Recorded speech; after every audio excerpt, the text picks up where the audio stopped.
এলাকাবাসীর এই মিষ্টি বিতরণ করবে।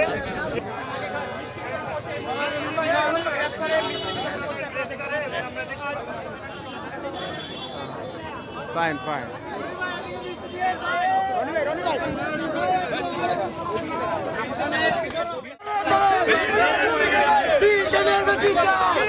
জঘন্যতম সন্ত্রাসী কুখ্যাত ব্যক্তি সেরকম আচরণ করতে পারে না।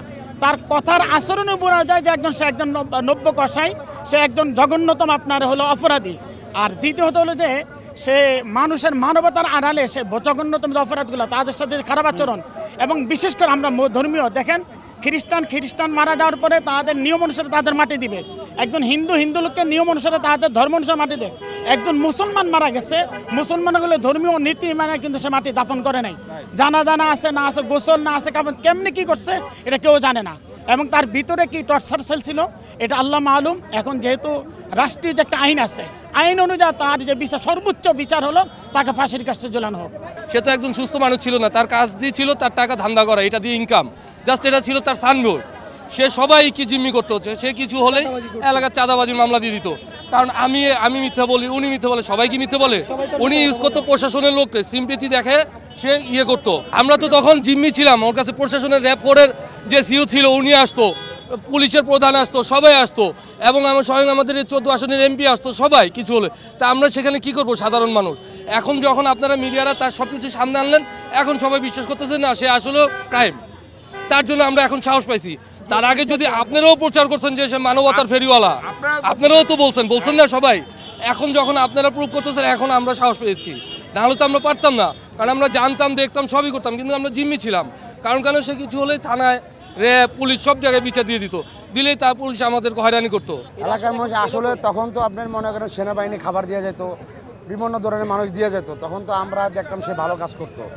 হঠাৎ করে আমাদের যে বাইতুল সেনা জামে মসজিদ, যেখানে সে লাশ দেওয়াইতো, লাশ দেওয়ানোর পরে সেখানে যে কিডনির যে এফেক্ট জায়গাগুলা যে আমাদের মসজিদ কমিটি ধরছে, ধরার পরে সে প্রতিবাদ করছে, তার এখানে লাশ দেওয়া হয় না। তারপর থেকে এই জিনিসটা ফেলা সে কিডনি বিক্রি করে। তারপরে এক মুরব্বী বাচ্চা দিছে, উনি আসছে বাচ্চা নিতে, ওনার বাচ্চা সে দিতে পারে নাই, বাচ্চা কী করছে সেটা দিতে পারে নাই।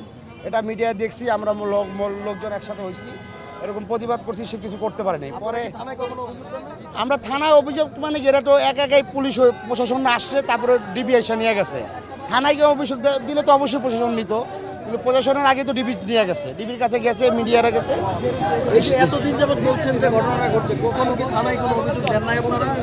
যে না ঠিক আছে, সেটা ওই যে পাশে যে মহিলারা যে মারছে, অভিযোগ থানার থেকে তো নিচ্ছে না। প্রভাবশালী ব্যক্তিরা ছিল, যার কারণে আমরা বেশি কিছু করতে পারি না, আমাদেরকে হ্যারাসমেন্ট করা হয়েছে ওখানে। আমরা প্রভাবশালী বলতে ওখানে হচ্ছে তাদের সাথে একটা ভাই কিছুক্ষণ আগে বললো, তাদের সাথে বিভিন্ন গণমান্য ব্যক্তির চলাফেরা থাকে, এজন্য আমরা সাধারণ লোক হঠাৎ করে গিয়ে আমরা কিছু করতে পারি না। আর তার যে 16 মিলিয়ন ফলোয়ার, এটা অবশ্যই হচ্ছে লোকজন বিশ্বাস করে এবং তার উপর আস্থা করে দিকে হয়েছে।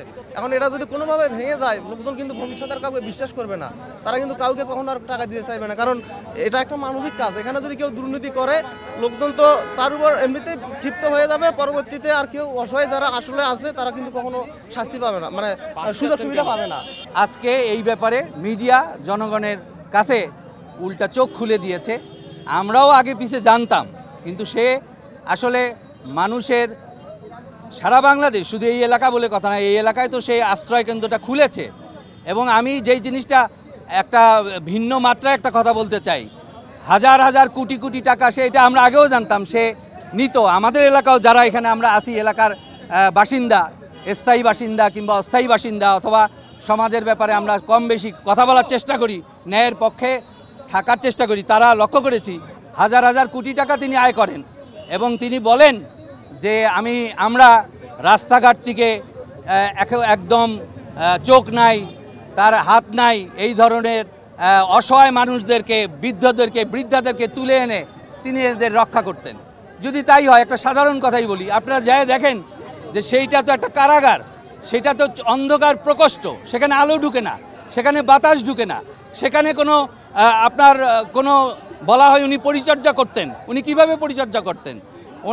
আমরাও অনেক সময় আমাদের ভাই ব্রাদার যারা আছেন এখানে, অনেকে চাই যে সমাজ কল্যাণ অথবা সরকারের সংশ্লিষ্ট সংস্থার মাধ্যমে এই যে মানুষগুলো আছে যারা এখানে অথবা সাভারে, তারা যাতে কষ্ট না পায়, কারণ হাজার হাজার কোটি টাকা তো মানুষ থেকে নেওয়া হয়েছে দেশি বিদেশি, সেই টাকা সরকারের একটি সংশ্লিষ্ট মাধ্যমে তাদেরকে যাতে লালন পালন করা হয় এবং অবিলম্বে এই পৈশাচিক যে কর্মকাণ্ডের যে ভাণ্ডার এই দক্ষিণ পাইকপাড়ায় আমরা লজ্জাবোধ করতেছি।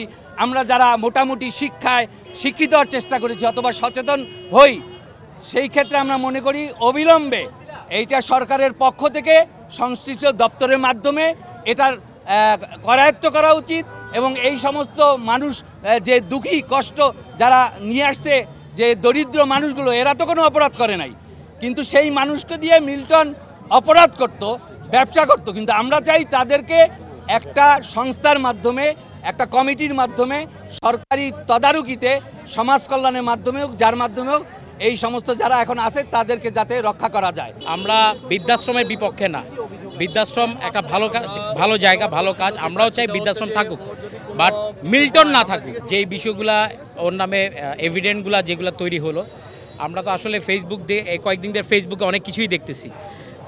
আমি প্রথমে একটা মেসেজ দিয়েছি, এখন আবার বলি, যারা মিল্টনের সম্পর্কে জানেন না, ফেসবুকে দেখে মিডিয়াকে বা যারা ওর পক্ষে এভিডেন্স দিচ্ছে তাদের পক্ষে উল্টাপাল্টা বলতেছেন, তারা এসে দেখেন আমাদের এলাকার অবস্থা। দূর থেকে কাশপন অনেক ঘন, কাছে আসলে বুঝতে পারছেন মিল্টন কোন চরিত্রের, মিল্টন কেমন ভয়ঙ্কর, মিল্টন যে আমাদের এলাকার একটা ভয়ঙ্কর ত্রাস, এটা ওয়ান কাইন্ড অফ আসলে বুঝতে পারবে তারা। 2022 সালে 9 জানুয়ারি আমার ছেলে আনুমানিক 10 থেকে 11টার দিকে ওইখান থেকে হাইটা ও শ্বশুর বাড়ি যাচ্ছিল। ওই মুহূর্তে ওইখানে ওই চাইল্ড কেয়ারের পাশে একটা মহিলাকে পড়ে থাকতে দেখতে থাকে। ও অনেক কিছু জিজ্ঞাসা, মহিলা কথা বলতে পারে না। ভাই ও কী করলো, কিছু কেক টেক কিনা, খাবার টাবার কিনা দিয়া ও শ্বশুর বাড়ি চলে গেল।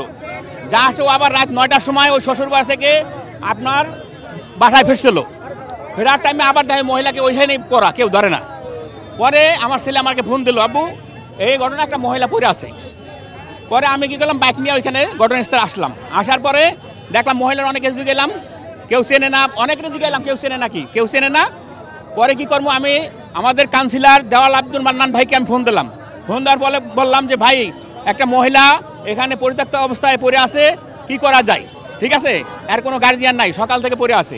পরে উনি আমাকে বুদ্ধি দেয়, তুমি চাইল্ড কেয়ারে ভর্তি করো। হ্যাঁ, ভর্তি করে পরে আমি চাইল্ড কেয়ারে নিয়ে যাওয়ার পরে ভর্তির কথা বলার পরে ওরা ভর্তি নিতে চায় না। তারপরে ভর্তি নিয়েছে, পরে রিকোয়েস্ট করার পরে নেওয়ার পরে আমাকে এই স্লিপটা ধরাই দিছে। দেওয়ার পরে আমি না ভর্তি নিয়ে এই স্লিপ দিছে, আমি চলে আসি। দেওয়ার পরে আমি আসার পরে 2 মাস পরে আমার ফ্যামিলিতে বলে, তুমি মহিলার ভর্তি করাইলা, একটা অসহায় মহিলাকে একটু খোঁজখবর নাও। পরে আমি আসার পরে আমি ওদের ওই যে আপনার অফিসে যাইয়া আমি এই কাগজটা যখন জমা দিই, কাগজটা আমার গা পাশে পাক্কা মারে, মানে আমার গলায় কোনো কথাই বলতে চায় না, আমাকে অকথ্য ভাষায় গালাগালি দিয়ে আমারে ওইখান থেকে বাইর করে দেয়। পরে আমি আসার পরে আমি আর কোনো করি নাই। এখন আপনার মানুষের কাছে শোনা, মিডিয়ার কাছে শোনার পরে আমি এই রিসিপ্টটা বাইর করছি। 22 সালে আমি কোনো জায়গায় অভিযোগ করিনি। আমি ফাঁসি না, আমি চাই সুষ্ঠু তদন্ত হোক, এই মহিলা বেঁচে আছে কিনা আমি এটা জানতে চাই। আর যদি ও সত্যিকারে আপনার মানে অন্যায় করে থাকে, তাহলে আমি ফাঁসি চাই।